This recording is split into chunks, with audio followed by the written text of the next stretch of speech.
I finally got my hands on a Steam Deck, sort of. All right, so for all intents and purposes, the Steam Deck is finally launching this week. You can pre-order it on Friday if you were able to get in that first batch of pre-orders, and then they'll ship it on the 28th. And then from there, it's basically up to USPS or UPS or any other PSs that they're gonna use to ship this thing to get it to people's houses. I literally have no idea how many people were actually able to get that coveted launch date order, because literally everyone who's commented on the videos that I've made so far either says Q1 and more commonly Q2, and then there's a very rare after Q2 who I feel bad for you guys. I'm sorry. Hopefully your pre-order gets bumped up by people not actually committing and buying Steam Decks. Reviews for the device are supposedly coming out on the 25th. I have my fingers crossed that Valve will also release SteamOS around the same time. I know they said they're going to release it around the same time as the deck launches, but releasing it when the reviews come out would honestly be great, because I'd love to install it on my home PC and really dig into trying out some games on Proton. I mentioned before I have a Q1 pre-order, but I'm gonna do everything I can to get my hands on a Steam Deck quicker. But in the meantime,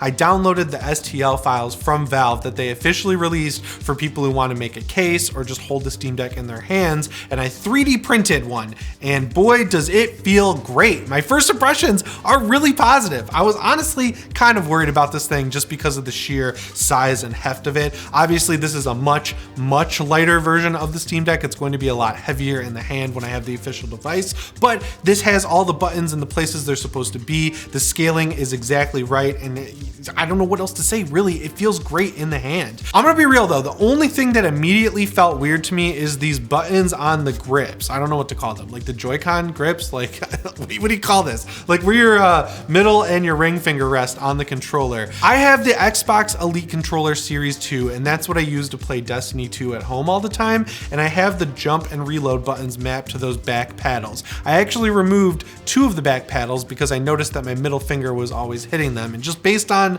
where my fingers are resting on this device, it feels like I might be hitting these buttons, but if they're clicky like they are on the Steam controller, I don't think it's going to be an issue, because you're probably gonna have to put a lot of force to actually hit them. Like if it's okay for my fingers to just rest on these buttons, I'm gonna be just fine. And the placement basically feels like to me like Valve thought ahead here, and they probably had the same idea. Like my hands aren't that crazy weird. It's not like I'm missing half a finger or anything. So hopefully they thought ahead on this one, and these buttons are a little bit harder to push than it feels with this 3D printed model. The thing I'm actually relieved about though, after looking at this thing for months, is the placement of the face buttons and the D-pad. So initially when I saw pictures of it, I was like, that is very odd placement. I get what they're going for. They want it to be close to where your thumb is. You just have to move your thumb to the left or right depending on what button or D-pad direction you're trying to hit. It just kind of looked a little off to me, sort of like the Wii U gamepad. And obviously the reason it's like that, in addition to the fact that they want your thumbs close to it,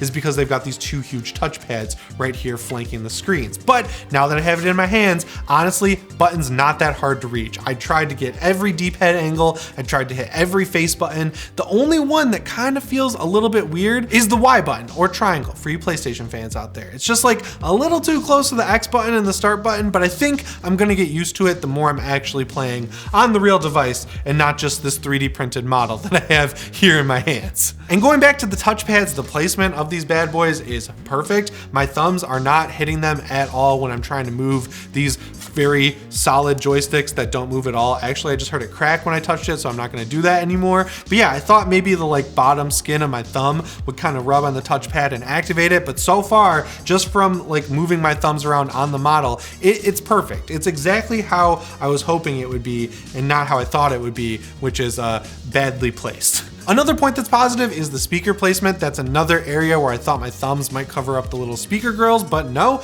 they don't cover it at all. It's close, it's definitely close, but it's just far enough where I don't think it's ever really going to be an issue. I think my thumb placement is exactly where it needs to be on the device. And the way it like sort of curves on the bottom right and bottom left, it feels really good with the like thumb portion of my palm. What do you call this? I'm sure there's a name for it, but yeah, that part of my hand feels good. It feels like it's exactly where it's supposed to be. I also immediately noticed how big the fan grills are on the back and on the top. Obviously one of these is for air intake and one is for air output, but yeah, they're really big. I feel like with just the sheer size of these grills, the fan has got to be pretty big inside of it. I mean, I've seen pictures of it, but like seeing it in person, right? Like you see how big everything is. I feel like if you're playing an intense game, that's really when you're going to start hearing the fan, but hopefully the fact that these grills are so big means this does a good job at keeping itself cool. It was really interesting to see on a couple of the teardown videos that when you take the back off the device,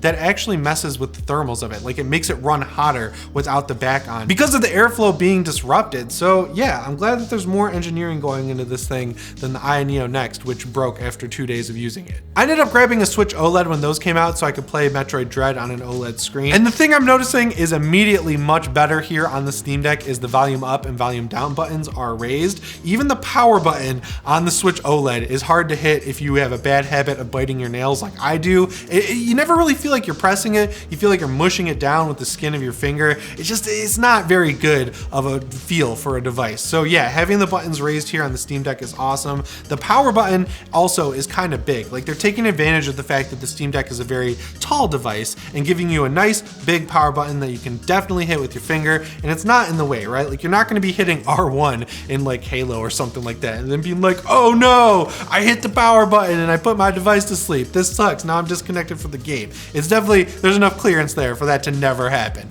Watch, there's gonna be like one guy when he gets a Steam Deck in the comments just be like, well, you know, my index finger is actually about 12 inches long for some reason, and I hit that power button all the time when I'm hitting R1. So everyone except for that guy should not have a problem with this device. Obviously, since this is just a model of the device, I can't like pull the triggers or press the buttons, which is kind of a bummer, but the triggers feel good. The only thing that could be bad about them is if they're not springy enough or if the travel just doesn't feel right, but it seems like they're in the right spot. Like everything's where it's supposed to be there. I don't really have any criticisms about the triggers from not being able to actually use them, so your mileage may vary there for sure. But yeah, the only real downside to this hardware I can see is the fact that it only has one USB-C port. We know it's getting a dock, but until I did that video a couple videos back where we talked about buying a dock for the device, it is very weird that you're going to have to dock it and then stretch a cord around to the top.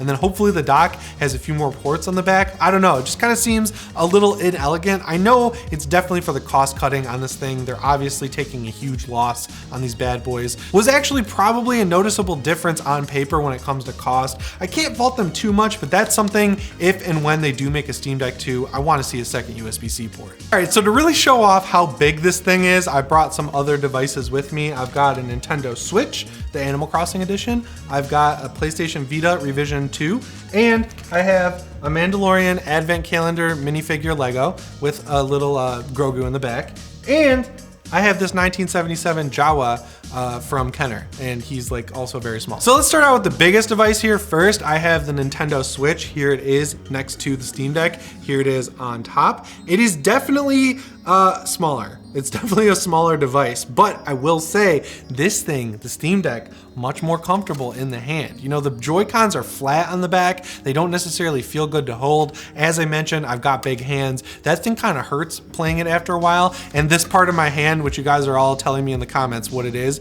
this hurts when I play the Switch for more than a few hours. But I can definitely tell on the Steam Deck, it's not going to hurt. Like I can squeeze this thing as hard as I want and I'm not even feeling pressure there. Whereas the sharp edge of the Switch like hits that part of my hand. Like, oh my God, immediately just picking this up. It feels so much worse. Next up is the most underrated handheld of all time, the PlayStation Vita. It is absolutely tiny. Like the Steam Deck dwarfs this thing. And yeah, I don't know. I like the Vita. Back in the day, it always felt small. It did what it could with this 5-point-something inch screen. This device still does more than the Nintendo Switch does years after the Nintendo Switch came out and almost 10 years after this came out. This thing's underrated. I love this thing. But yeah, the Steam Deck so far in hand feels like a worthy successor and kind of fixes all of my hardware size problems that I had with the PlayStation Vita. So that's cool. Here it is next to the Lego Mandalorian minifigure from the Star Wars Advent Calendar. I figured this would be a good scale point because a lot of the people who have Steam Decks on pre-order probably like Lego like I do. And I'll take out the little minifigure Grogu here for you guys, just so you can get some Grogu action. It's gonna be hard to even show how tiny this Grogu is. Here it is next to the Grogu minifigure. The Steam Deck is massive compared to it. Like, this is nuts. And then finally, here is the Kenner Jawa, all the way back from 1977. He never thought he would see the Steam Deck, but this is his day to live. So yeah, needless to say, I'm really impressed with the build of the Steam Deck. You know, when I started this channel, I was really nervous about starting a channel all about a device and then eventually getting it and then hating playing games on it and how it felt in the hand. Like, what would I do in that scenario? But as soon as I got this thing, I was like, oh, thank God. It feels so great to hold. I'm sure it's gonna feel a little different when I've got the actual device and all the stuff that weighs it down is in there, but yeah, man, first impressions are really good. I just really wanna know what's going on with the OS. Like, the device is able to be pre-ordered on Friday, and we have barely seen anything, if anything at all, about the OS. Like, we've seen brief glimpses, we've seen screenshots, we've seen GIFs, but really, we've only seen games running on the device. That's pretty much it at this point. So this OS is definitely coming in hot. I mean, Linus said in his first video where he did the overview and unboxing of the Steam Deck that the OS is coming in hot. Like, they were doing daily updates at that point, and I'm sure that is still the case to this day. Obviously, when reviews drop on Friday, we are going to see that OS, hopefully. I would be very alarmed if Valve told the reviewers that they couldn't show it off, but yeah, I just really want to see a deep dive of that OS, especially after using a Windows 11 device that I had Neo Next. That was kind of a mess, right? Like, I have smartly baked in software to make it so the left thumbstick could be used as a mouse, but even then, it didn't really tell you how to do the right and left click with that device, so I would have to move the mouse with the left thumbstick and then click with my finger on the touchscreen. Very inelegant solution. Also, the scaling is completely off in Windows for a device like that. I hope they've really optimized SteamOS for a touchscreen, but in the reverse, knowing that you can install SteamOS on any device you want, I hope they have it set up well to work with a mouse. This is supposed to bridge the gap between a game console and a PC, and the best way to have that work out is to use the software that ships with it. And after seeing how many games are already probably going to work out of the box just looking at ProtonDB, I am extremely hopeful for this thing's day one